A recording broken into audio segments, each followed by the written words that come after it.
In training as a classical musician, we need to really fine-tune our ears and our listening skills. And so I feel that by having a background in music and performing for many years, it's a transferable skill set that I can share with people in the workplace with the skills that we learn. It's really music lessons for business purposes. And we're able to transfer that as musicians to the workplace where people can listen more carefully to their colleagues, their clients, and listen between the lines. There's an expression that says it's not just what is being said, but it's how it's being said. So those are some finer nuances of listening that musicians do naturally. We listen to the tone colors, the rhythm, the melody, the feeling behind the music. And that often is missing in the corporate workplace where we're just on an agenda and a timeline. So Performance Charisma can lend itself to helping businesses through the art and business of listening. Collaboration is the essence today. We want to engage with one another more, we want to listen more carefully, and we want to integrate those skills so that collaboration and engagement brings about an integrated new way of being in the corporate workplace. And so Performance Charisma really lends itself to bringing forth that collaborative essence, that really tuning into the other and truly listening to what they have to say and responding to that in the moment, as opposed to having an agenda in your own mind. Being a musician is sort of the ultimate in what we call teamwork, let's say. Now, we all have our place in the band, and from time to time we get to shine on our own, but generally we're in an ensemble here. And we depend on each other to an incredible degree. And if I don't play my part well, it just doesn't work. So how do I play my part well? I have to be prepared, I have to practice and study in every aspect of my music. And that begins, I think, by listening. I think that music has tremendous benefits for everyone. And in my decades of work in this area, it's become clear to me that music is a very emotional way to connect people. And when people listen to music and people collaborate, both creating and listening to music, it has a very, very strong cohesive effect on individuals and on groups. And I think music teaches us to, again, cooperate with each other, to listen to each other, to support each other, and to express our individuality. And all of these skills are wonderful, wonderful skills in the workplace as well as between human beings. It's just a natural way to communicate in a very strong way. I think music is a very important metaphor for collaboration between people. It's a very important way to express one's individuality, but also to work within a cohesive group. And I think those are skills that are absolutely crucial in the workplace. As an actor, you really need to be in what I call a hyper-aware state when you're on stage.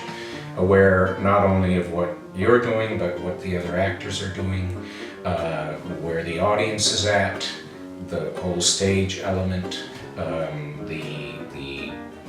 mood of the space. So in a way, you're really listening with your whole self, with your breathing, with your body, with your ears. And that awareness, that state of hyper-awareness, I think is a really valuable asset in the workplace.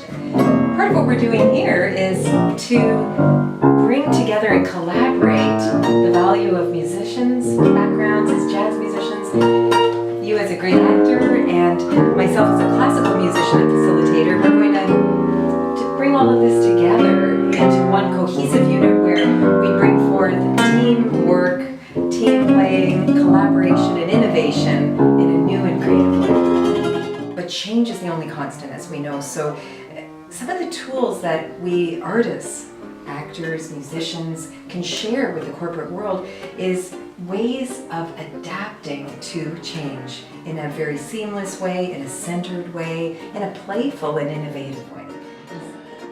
What we'd like to do now is a demonstration of listening and engagement and change management through a collaboration between actor doing a Shakespearean sonnet and musicians. And we're going to play off each other and see where it goes.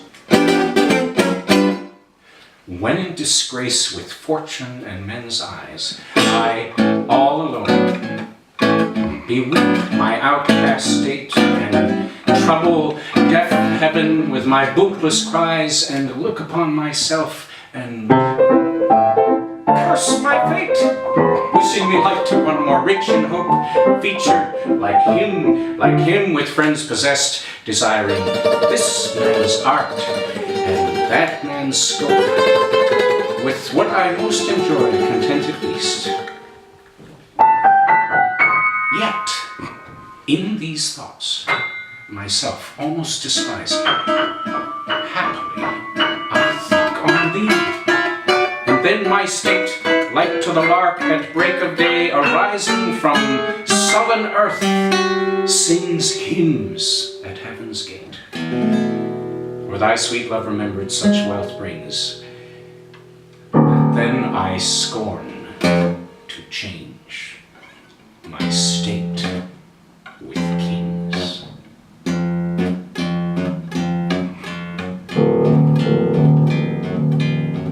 The expensive spirit in a waste of shame is lust in action, and till action, lust is perjured, murderous, bloody, full of blame, savage, extreme, rude, cruel, not to trust.